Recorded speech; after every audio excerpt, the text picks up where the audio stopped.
Hello students, हम कर रहे थे अमेरिकन जुडिशियल सिस्टम।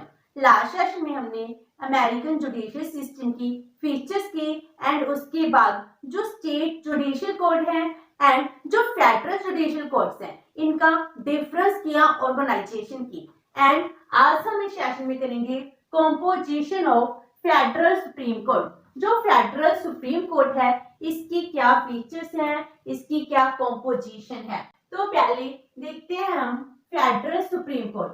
अमेरिका में क्या है, जो सुप्रीम कोर्ट है हर एक स्टेट की भी अपनी सुप्रीम कोर्ट है एंड सेंटर की भी एक सुप्रीम कोर्ट है। जो सेंटर की सुप्रीम कोर्ट है उसको federal supreme court and normally supreme court ही कहते हैं। जो सुप्रीम कोर्ट है ये हाईएस्ट अथॉरिटी है, इसके पास सभी की सभी पावर्स दी गई हैं। जो अमेरिका की सुप्रीम कोर्ट है इसके पास ही लास्ट अथॉरिटी है कॉन्स्टिट्यूशन को इंटरप्रेट करने की।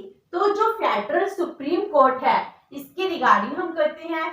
तो जो फेडरल सुप्रीम कोर्ट है इसको इस्टेब्लिश किया गया अंडर आर्टिकल 1 ऑफ सेक्शन 3, जो ये कहता है कि जो भी जुडिशियल से रिलेटेड सभी पावर्स हैं, सभी की सभी पावर्स किसको दी जाती है, सुप्रीम कोर्ट को। It provides that all the judicial powers are vested to the supreme court. Supreme court ही सबसे बड़ी अथॉरिटी है। तो ये इनका फेडरल कॉन्स्टिट्यूशन है वो डिफाइन करता है। अमेरिका एक फेडरलिस्ट कंट्री है तो पावर्स डिवाइड है सेंट्रल एंड स्टेट में। जो फेडरल की सेंटर की पावर्स हैं वो सभी पावर सेंट्रल सुप्रीम कोर्ट को दी गई है। जो supreme court of the United state है इसको स्कॉटस भी कहते हैं। It is the highest court in USA and ये कहां पर लोकेटेड है, जो यूएसए की कैपिटल है वॉशिंगटन, इसमें ही ये क्या है इस्टेब्लिश है, लोकेशन है इसकी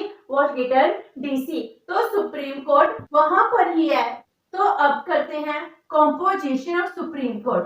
जो सुप्रीम कोर्ट है इसकी कॉम्पोजिशन, तो जो सेंटर की सुप्रीम कोर्ट है ये 1789 में सेटअप की गई थी जब कॉन्स्टिट्यूशन को अडॉप्ट किया गया था। उसके साथ ही सुप्रीम कोर्ट को इस्टेब्लिश किया जाता है। उस टाइम जो स्ट्रेंथ थी एक चीफ जस्टिस थे एंड 5 अदर जजेस थे। जो सुप्रीम कोर्ट को इस्टेब्लिश किया जाता है 1789 में, तो जो आर्टिकल 1 सेक्शन 3 है वो सभी पावर्स सुप्रीम कोर्ट को ही दे देता है। लेकिन जो जजेस हैं इनकी स्ट्रेंथ है टाइम के साथ इंक्रीज और डिक्रीज भी की जाती है। आज के टाइम में वहां की स्ट्रेंथ कितनी है, 9 जजेस, जिसमें एक चीफ जस्टिस है एंड 8 अदर जजेस हैं। इनसे मिलकर बनती है स्ट्रेंथ ऑफ सुप्रीम कोर्ट।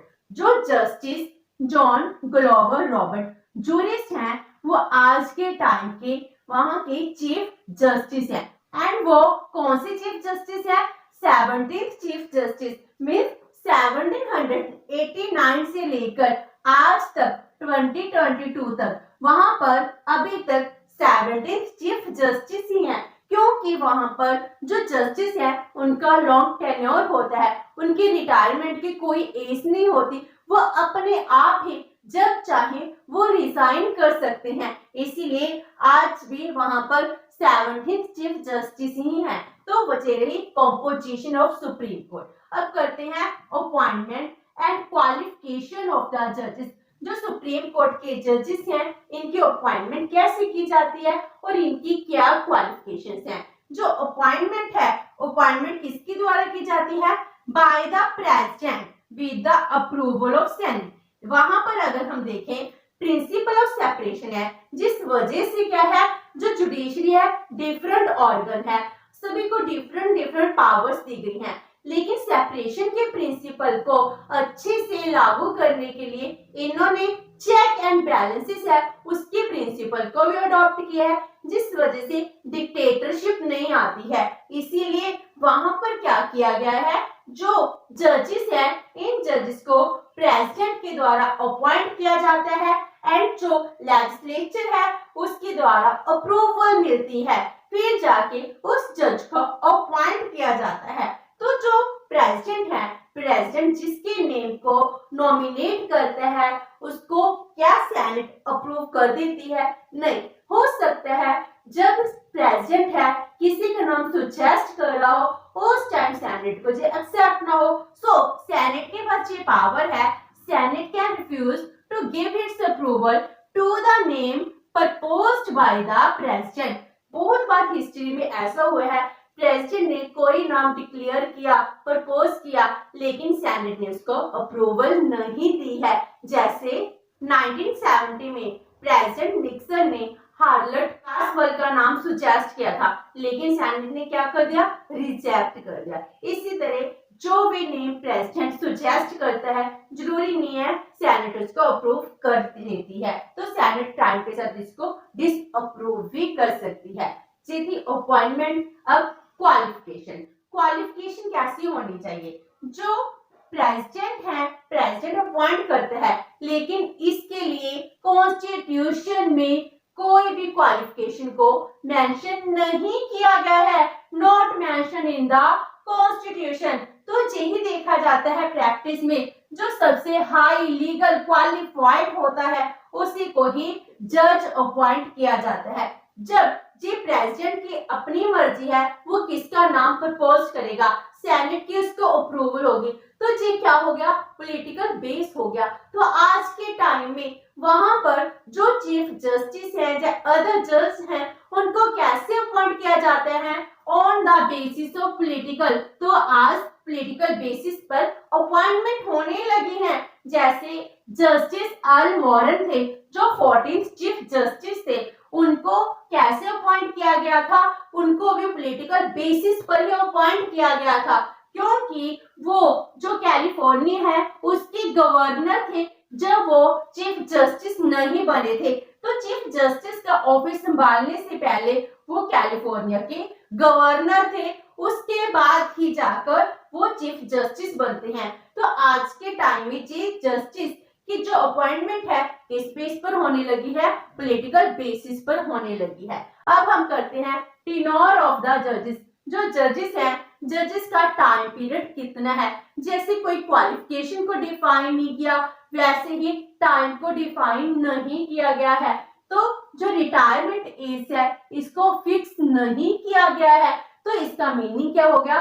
जब तक एक जज का गुड बिहेवियर रहता है तब तक वो अपने ऑफिस पर बैठा रह सकता है, इसीलिए उनकी एज को डिफाइन नहीं किया गया है। इसी तरह जो जस्टिस हुगो ब्लैक थे उन्होंने अपना ऑफिस कब छोड़ा? At the age of 83 years. तो वो इतने सालों तक वहां पर रहते हैं। तो जो चीफ जस्टिस है, चीफ जस्टिस क्या होते हैं?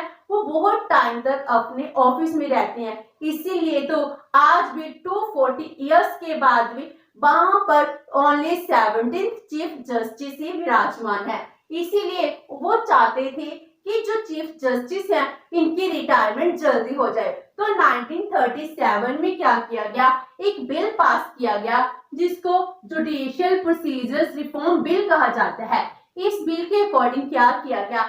जिस जज ने 10 इयर्स की अपनी सर्विस दे दी एंड जिसकी एज 70 इयर्स हो चुकी है, वो अगर वो रिटायरमेंट लेता है तो उसके बाद जो उसने लास्ट सैलरी विड्रॉ की थी उसको पूरी लाइफ टाइम तक वो ही सैलरी दी जाएगी। इससे क्या किया गया? ताकि जो जजेस हैं वो जल्दी रिटायरमेंट ले सके, ये प्रोविजन की थी। लेकिन फिर भी ये कंपल्शन नहीं था कि जजेस ऐसे रिटायर होंगे। रिटायरमेंट लेनी है या नहीं लेनी, ये किसका डिसीजन था? चीफ जस्टिस का अपना डिसीजन होता है। इसीलिए इनमें यही प्रोविजन दी गई, ए जज who serve for 10 years and attain the age of 70 years if he retired would get his last drawn salary as pension for whole life। ये प्रोसीजर बनाया गया ताकि जजेस हैं वो जल्दी रिटायर्ड हो सके और न्यू जज हैं वो अपॉइंट हो सके।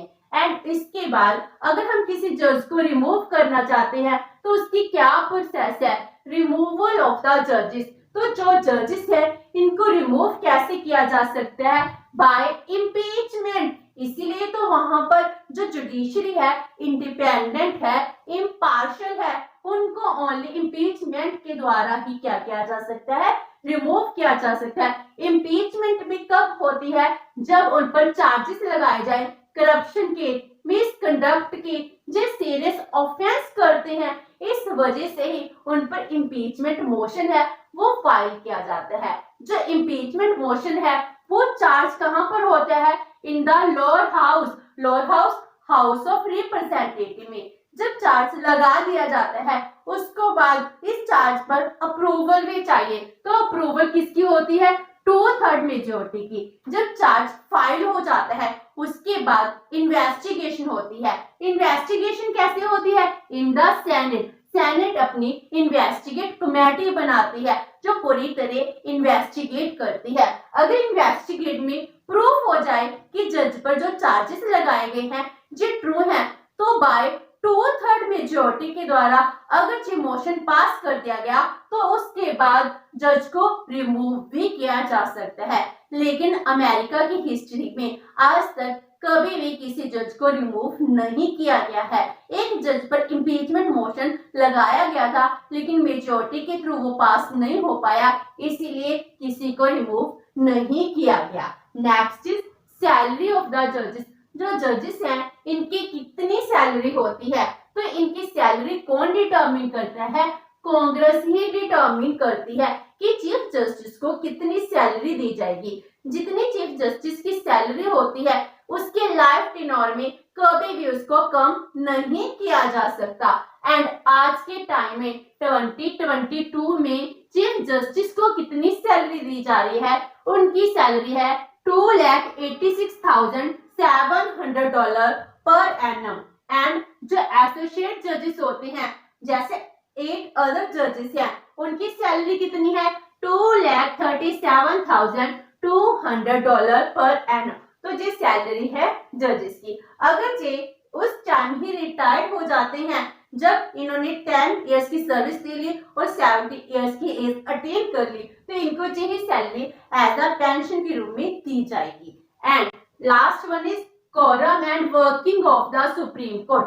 कोरम कितना होना चाहिए, जब सुप्रीम कोर्ट की वर्किंग होती है तो इसका कॉम कितना फिक्स किया गया है, एटलीस्ट 6 जजेस, 6 जज होने चाहिए, तभी जो सुप्रीम कोर्ट की वर्किंग है उसको स्टार्ट किया जाता है। जो जजेस हैं, जजेस क्या करते हैं, अपना डिसीजन देते हैं, तो जो मेजोरिटी का डिसीजन होता है वो ही माना जाता है। लेकिन हो सकता है कोई जज हो मेजोरिटी के डिसीजन के साथ एग्री ना करता हो, तो फिर क्या होगा, तो फिर वो क्या कर सकता है, अपनी अलग से भी एक डिसेंटिंग जजमेंट है वो दे सकता है। मींस वो जज अगर मेजोरिटी के जज के साथ एग्री नहीं करता तो उसकी जो जजमेंट होती है उसको कहते हैं डिसेंटिंग जजमेंट। वो इंडिविजुअल जजमेंट दे रहा है। तो जितनी भी जजमेंट होती हैं वो सभी की सभी judgment United States report journal है, इस जर्नल में पब्लिश की जाती हैं। और जो इसका वर्किंग है, सेशन है,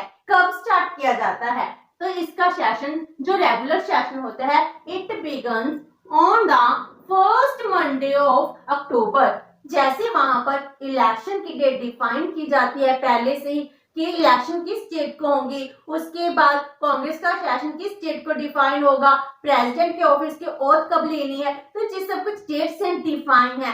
लाइक दिस सुप्रीम कोर्ट की जब सेशन स्टार्ट होता है इसको भी डिफाइन किया गया है कि अक्टूबर है, अक्टूबर के फर्स्ट मंडे से इसकी वर्किंग स्टार्ट हो जाती है हर साल। एंड जी कब तक चलती है, कंटिन्यू टिल मिड जून नेक्स्ट ईयर। तो इसमें ये रेगुलर सेशन होता है, उसके बाद रिसेस सेशन है वो स्टार्ट हो जाता है। जिसकी वर्किंग है, वर्किंग भी कैसे होती है, इसको 3 पार्ट्स में डिफाइन किया गया है। फर्स्ट है ट्यूसडे टू फ्राइडे, इसमें हेयरिंग्स होती हैं। सैटरडे को क्या होता है, जितने भी जजेस हैं आपस में कंसल्ट करती हैं और जजमेंट है इसकी राइट करते हैं, और उसके बाद मंडे को डिलीवर जजमेंट्स करते हैं, अपनी जजमेंट को डिलीवर करते हैं। इस तरह वहां की वर्किंग चलती है। तो विद दिस हमारी सुप्रीम कोर्ट की कंपोजिशन क्या है, इसको हमने आज किया। नेक्स्ट सेशन में हम करेंगे पावर्स और जुडिक्शन of the supreme court. Hopes कि आपको ये सेशन अच्छा लगा होगा। अगर आपकी कोई क्वेरी है तो post it in the comment box and video अच्छी लगी तो please like and share with your friends. Thank you so much and have a nice day.